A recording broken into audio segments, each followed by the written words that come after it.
आज हम बात करेंगे फिल्म कम एंड सी की। एक ऐसी फिल्म जिसे दुनिया की सबसे डिस्टर्बिंग एंटी वॉर मूवीज में गिना जाता है।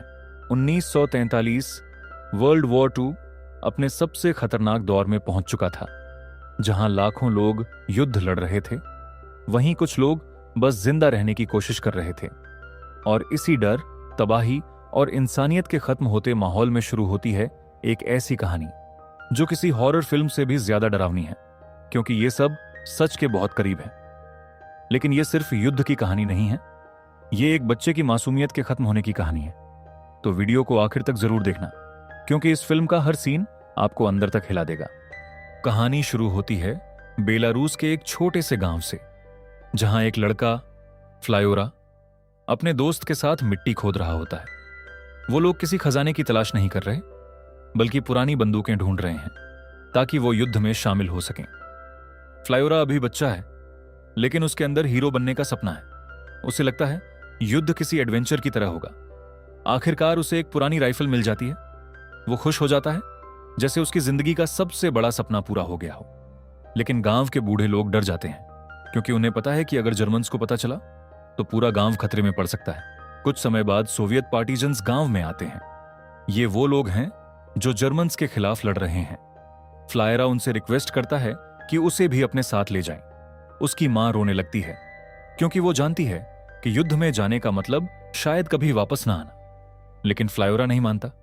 उसके अंदर जोश है, उसे लगता है वो देश के लिए कुछ बड़ा करेगा। आखिरकार वो पार्टिजन्स के साथ जंगल की तरफ निकल जाता है। पीछे रह जाती है उसकी मां, जिसकी आंखों में डर साफ दिखाई देता है। यहीं से फिल्म धीरे धीरे अपना असली रंग दिखाना शुरू करती है।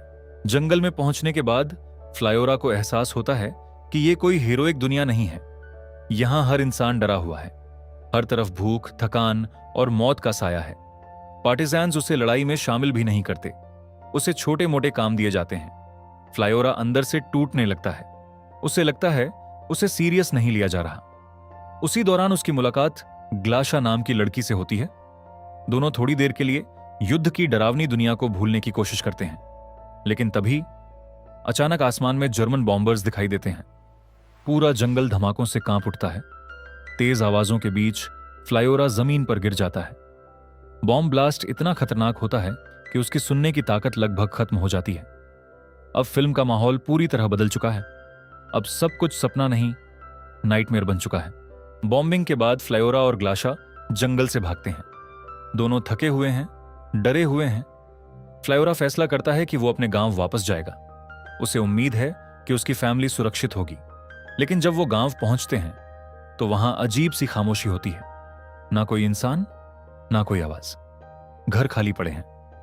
फ्लायोरा खुद को समझाने की कोशिश करता है कि शायद सब लोग कहीं छिप गए होंगे। लेकिन ग्लाशा अचानक पीछे कुछ देखती है। उसके चेहरे का रंग उड़ जाता है। वो फ्लायोरा को वहां से भागने के लिए कहती है, लेकिन फ्लायोरा सच्चाई मानने को तैयार नहीं। धीरे धीरे उसे एहसास होता है कि शायद उसका पूरा परिवार मारा जा चुका है। ये वो पल है जहां एक बच्चे की मासूमियत टूटना शुरू हो जाती है। दोनों एक बड़े दलदल को पार करने लगते हैं। चारों तरफ कीचड़, बारिश और डर। फ्लायोरा की हालत खराब होती जा रही है।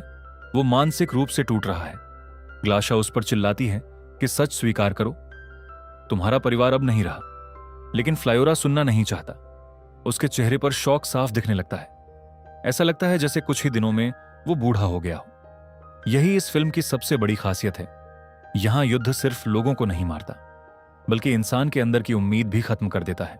कुछ समय बाद फ्लायोरा दूसरे सोल्जर्स के साथ खाना लाने निकलता है, लेकिन रास्ते में जर्मन्स हमला कर देते हैं।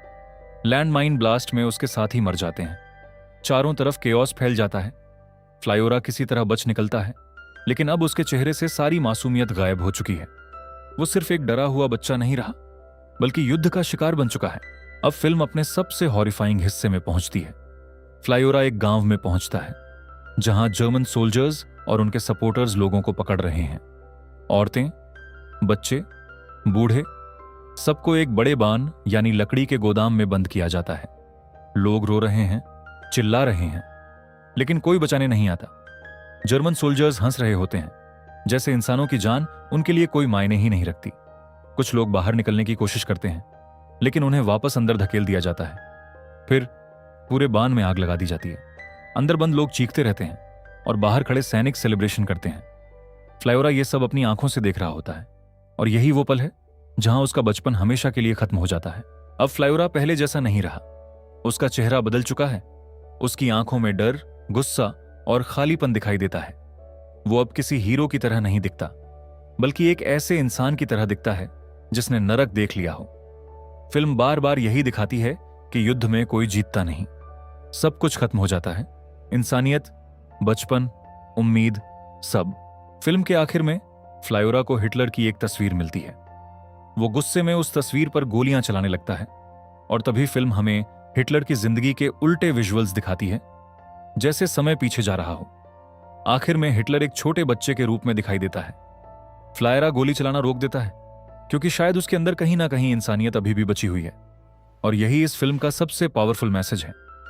अगर नफरत को शुरुआत में ही रोका जाता तो शायद लाखों लोग मरने से बच सकते थे। कम एंड सी कोई नॉर्मल वॉर मूवी नहीं है। यह फिल्म युद्ध को कूल या हीरोइक नहीं दिखाती, बल्कि यह दिखाती है कि युद्ध इंसानों को अंदर से कैसे तोड़ देता है। डायरेक्टर एलिम क्लिमॉफ ने इस फिल्म को इतना रियलिस्टिक बनाया कि कई सीन्स डॉक्यूमेंट्री जैसे लगते हैं। लीड एक्टर अलेक्सी क्राउचिंको की परफॉर्मेंस आज भी दुनिया की सबसे पावरफुल चाइल्ड परफॉर्मेंसेस में गिनी जाती है। विकिपीडिया इसीलिए आज भी बहुत लोग इस फिल्म को सबसे डिस्टर्बिंग एंटी वॉर मूवी कहते हैं। Reddit+1। अगर आपको ये एक्सप्लेनेशन पसंद आई हो तो वीडियो को लाइक करना मत भूलना। और अगर आप ऐसी ही डार्क, डिस्टर्बिंग और माइंड ब्लोइंग फिल्मों की एक्सप्लेनेशंस देखना चाहते हो तो चैनल को सब्सक्राइब जरूर कर लेना, क्योंकि अगली कहानी इससे भी ज्यादा शॉकिंग हो सकती है।